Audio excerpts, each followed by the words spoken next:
storm finally come in and we're getting rained on.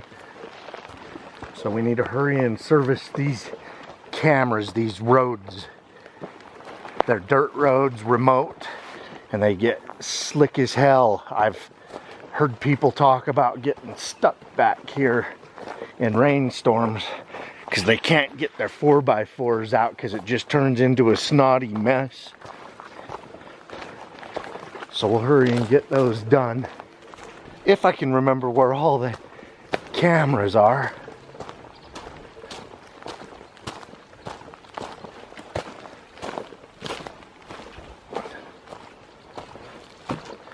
Oh, here's one right here.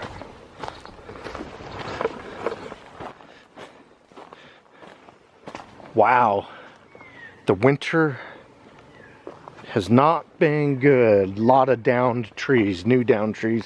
There was a bee's ground nest here the last time we were here. Oh, somebody dug it up. Maybe a bear. Yep. I just don't want to step in it. I was camping with some of my parents' friends and one of their daughters stepped on a bee ground nest. She had to be taken to the emergency room. When you piss them off, they sting for your face and head. Those birds are the coolest sounding birds.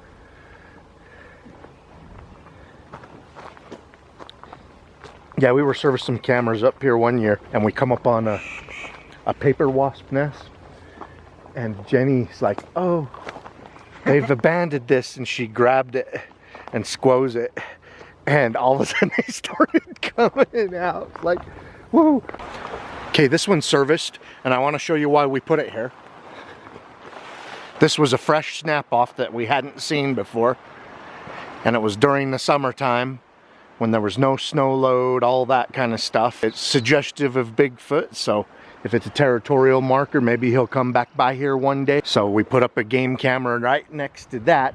And then Jenny just noticed something brand new that happened this wintertime, probably the fall during the ruts. When those elk, deer, and moose are showing off. They like to rip trees up with their antlers. They scrape their velvet off too. Yep, when they're getting ready for the rut. Get all that itchy off. But yeah, when we put the camera there, this damage hadn't been done, so maybe we'll get the big boy that did it. And it is starting to rain. Had to bust out the umbrella. All right, one more camera, and then we want to get off this mountain to lower elevations. Look, there's still snow up here. I'm gonna zoom in on that snowbank through the trees. This is a runoff wash, so only different parts of the year does it actually have water in it. Out of the 7 Bigfoot sightings within the square half mile of here, one of the sightings they saw the Bigfoot crawling in this wash, and when they stopped to observe it thinking it was a bear, it stood up, walked up the mountain over that way a little ways and into the trees. So that's another reason we keep an eye on that. The Hellcat Spring, this wash, so many Bigfoot sightings here, and these are people I know personally. And so I like to watch this wash for tracks. Even if it's knees and handprints of a Bigfoot crawling. So far, we're just finding elk tracks. There's a deer track right there.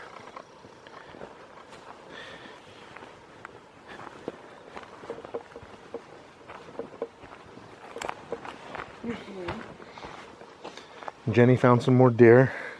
There's one at the embankment right there. Yeah, here's some fresh ones right here. These were just made today.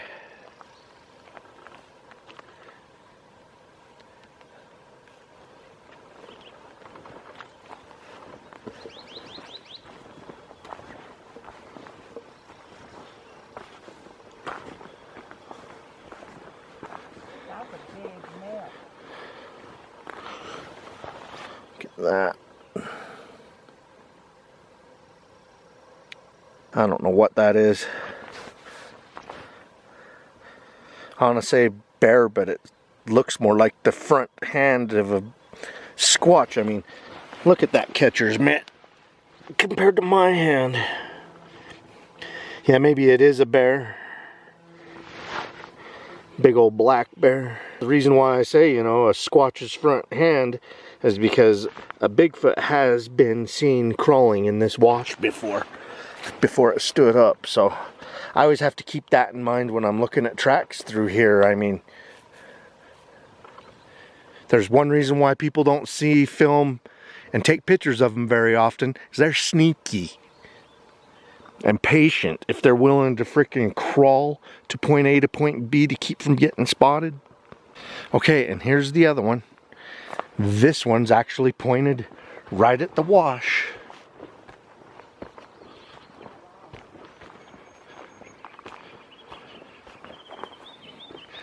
All right, it's always interesting. It's like Christmas morning when I go through these to see what's on them. Always hoping for Bigfoot, but I love to see the animals that are in Bigfoot sighting hotspots. Perhaps Bigfoot eats them, eats the same things they eat, or both. We've had a camera here for 5-6 years, whatever it is. It's the first time we've smelt onions. We can smell wild onions. They're coming up. Oh, That's a big thunderclap.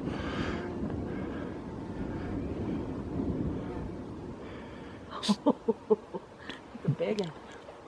okay, so both of us can smell the raw onions. We're looking for the wild onions. It's a food source that people eat. Why not Bigfoot? So that could be something else that attracts them to the spot. But in the 5 years we've been coming here, I have not seen. Well, that's not it. I'm just not seeing them, but I'm smelling them. Raw, wild. I'm smelling them strong right now.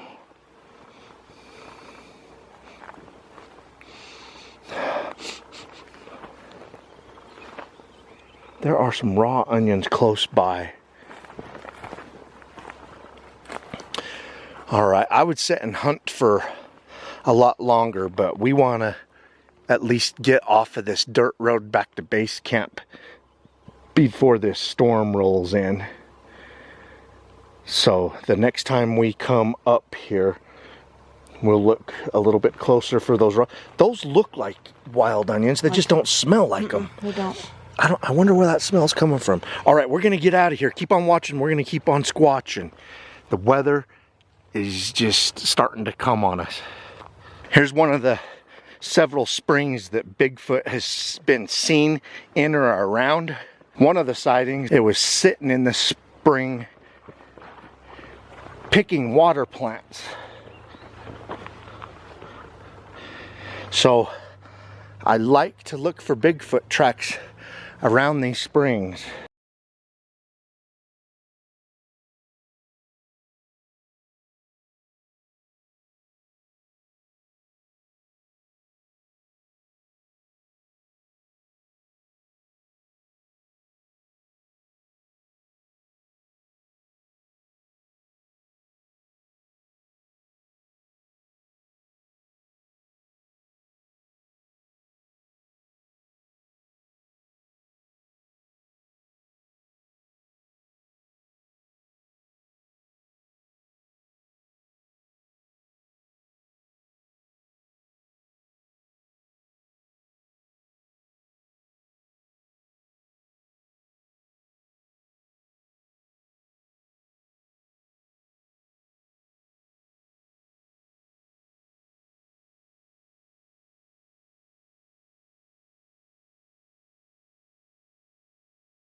It's always interesting. It's like Christmas morning when I go through these to see what's on them. What'd you see?